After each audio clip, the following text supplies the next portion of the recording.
Na heka za kusafiri mkesha wa Krismasi zimeshuhudiwa jijini Nairobi, huku umati wa watu wakikosa usafiri wa kuelekea vijijini kwa siku kuu. Na kama anavyoarifu Willy Lusige ni kwamba Wakenya wengi wameambulia kusalia jijini wakilalamikia gharama ya juu ya maisha na hali mbaya ya uchumi. Mkesha wa Krismasi na uhaba wa magari umeshuhudiwa katika baadhi ya maeneo, hususan kuelekea maeneo ya kati, magharibi na Nyanza. Maelfu ya wasafiri waliofurika jijini wamekosa njia za usafiri, huku magari machache yaliyokuwepo yakiongeza nauli maradufu. Naelekea saidi ya Meru na saizi ndio nimefika kwa stage. Gari ziko na shinda, juu tulikuwa tunalipishwa 800 kwenda na saizi tunalipa 70. Bando sijapata. Kwetu ni huko Bondo, huko kwa kina baba.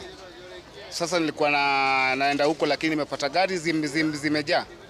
Sasa kuna rafiki yangu tu hapa anafanya kwa hiyo gari inaitwa Nyaugenya, ndiye amenisaidia. Sasa nikatuma tu familia waende huko 26 ndio ningangane kimanman. Hali hii imesababisha magari ya masafa mafupi, hususan yanayotoa huduma za usafiri jijini Nairobi, kutumiwa kuwasafirisha wasafiri hadi maeneo mengine nchini ili kuziba pengo la uhaba wa magari. Mimi ni driver wa Ford. Sasa hizi naenda Gilgil, niende paka pande ya Kinango. Sasa kuna abiria, watu wameongezeka.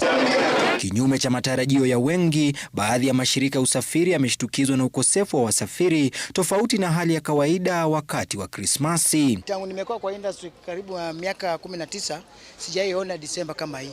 Ndio siku yangu ya kwanza kuona Disemba inakaa hivi. Gari bado iko hapa na kesho ndio sikukuu yenyewe. Ukiangalia hii basi limeanza kupanga hapa kuanzia saa 1 na ni siku ya sikukuu. Lakini liko na watu karibu 15, kumaanisha uchumi haiko sawa. Wakisisitiza kuwa sababu kuu ni gharama ya juu ya maisha ambayo imewafunga miguu wasafiri wengi. Miaka ya nyuma beleni ilikuwa mzuri, lakini ya saa hii si kuzuri. Hii biashara yetu saa hii imeanguka sana. Hatujui tumefinyika, ni kitabu iko juu, watu kukula ni shida, abiria wetu wanashindwa na kutravel. Mwaka huu tumeona mabadiliko, watu hawana hamu ya kwenda nyumbani kulingana na uchumi. Uchumi umekuwa uko juu, na kama wazazi ama Wakenya wanashughulika ama wako na ile akili ya kufikiria Januari kwa sababu ya karo ya shule. Willy Lusige, runinga ya Citizen, Nairobi.